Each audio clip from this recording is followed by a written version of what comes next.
Hello and welcome to EMP Power Sports and Marine in beautiful St. Mary's, Idaho. Today we're going to talk about spark plugs. Not only gapping them, but also checking the condition so you know how your motor's running and if your carburation or fuel injection is tuned properly. Today we have a 1989 Suzuki GSX-R 1100. This is a bike that was out of my collection that I sold to a client in South Carolina. I'm doing a bunch of work on it as part of the deal. So I just pulled out the original spark plugs, or what was in here. I'm sure they're not original, 23,000 miles. It could be. But you can see they're all black. So black is an indicator that this bike has been running rich. Black is okay. You really want to see gray. Kind of like a brownish color. Brown is a good color. Gray or white is a lean condition, which is really bad. You don't want to be lean. Usually every time I pull bikes apart, usually the plugs are like this. They're kind of blackish, which means the bike's running rich. You lose a little bit of power, but the bike will run cooler. If you're running lean, you might overheat your bike and screw up your motor. So here are the plugs that came out of it. This bike hasn't been run in many years. I also want to talk about gapping the plugs. So with a brand new spark plug, which we have right here, replacement. Also check your part numbers. I never trust what comes out of the bike. It is a GR9B for the Suzuki, and here's a new GR9B. Owner's manual, shop service manual, even a quick internet Google search, you can figure out what plug belongs in your bike.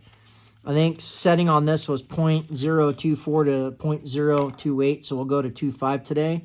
So there's two different styles of spark plug gapping tools, which we have here. A little blue point tool, and then one of this style of gapper. Either one works. So you can either, with this type, you can just slide in. And here's 0.020, and we'll slide right over to the 0.025 to gap it. And now we're properly gapped. On this style tool, a little bit more simple, but you can just go in here. It should have a little bit more drag. Yeah, I'm on the right one. So a little bit more drag on this one. The other tool's kind of old. Oh, there we go. There's the drag. So now we have a gap spark plug. I always put, which I forgot to bring over, a little bit of Never Seez on my spark plugs. Anti-seize, Never Seez. It'll either be in a gray or copper container. You always want to put a little bit of this on the threads of your new spark plug to prevent galling. If you do not do this, paper towel. Sorry, not all set up like it should be.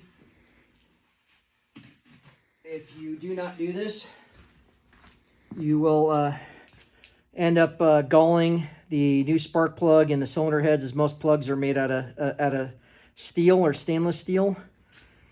And you're going to be going into most likely an aluminum cylinder head on most motorcycles. So you will essentially weld the spark plug into the cylinder head. I always do a nice generous coat and then wipe it off with a blue shop towel. Make sure you don't get any on the electrode like I just did. I usually just put it right on the top right here, and that'll feed through the threads.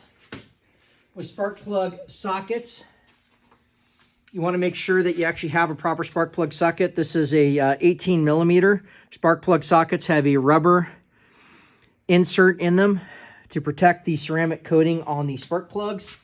Here's the one we're going to use today. Here's another one that I have from Mac Tools that has a nice little swivel extension. Just dug that out to show you. So as you'll see, the ceramic coating will go in here.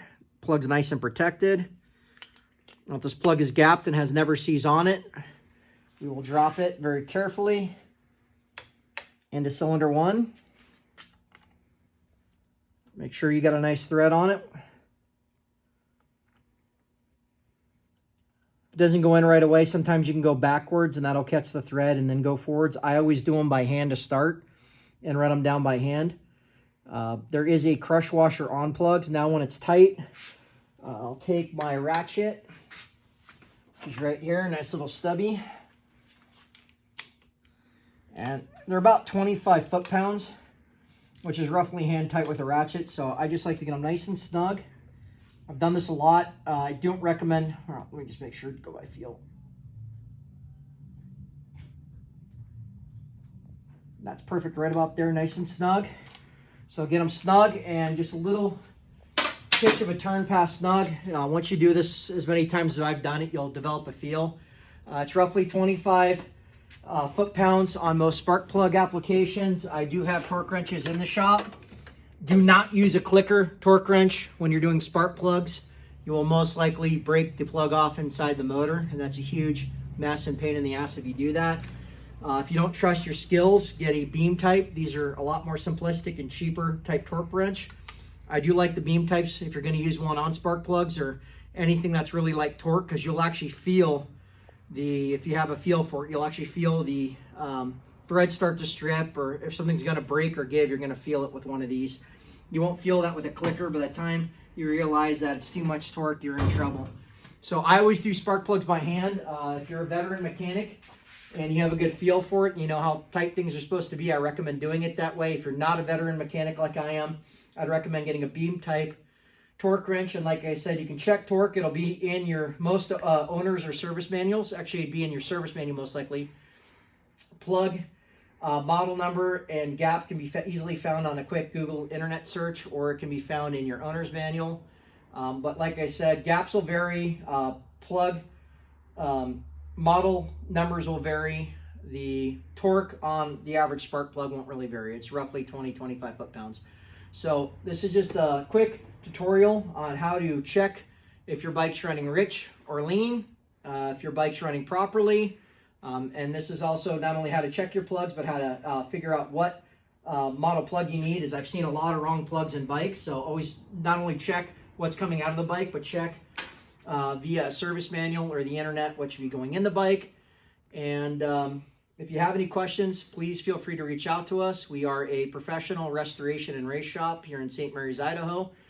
You can get spark plugs, oils, everything you see on this bench on emppowersports.com. So please support us. We're a small family-owned business.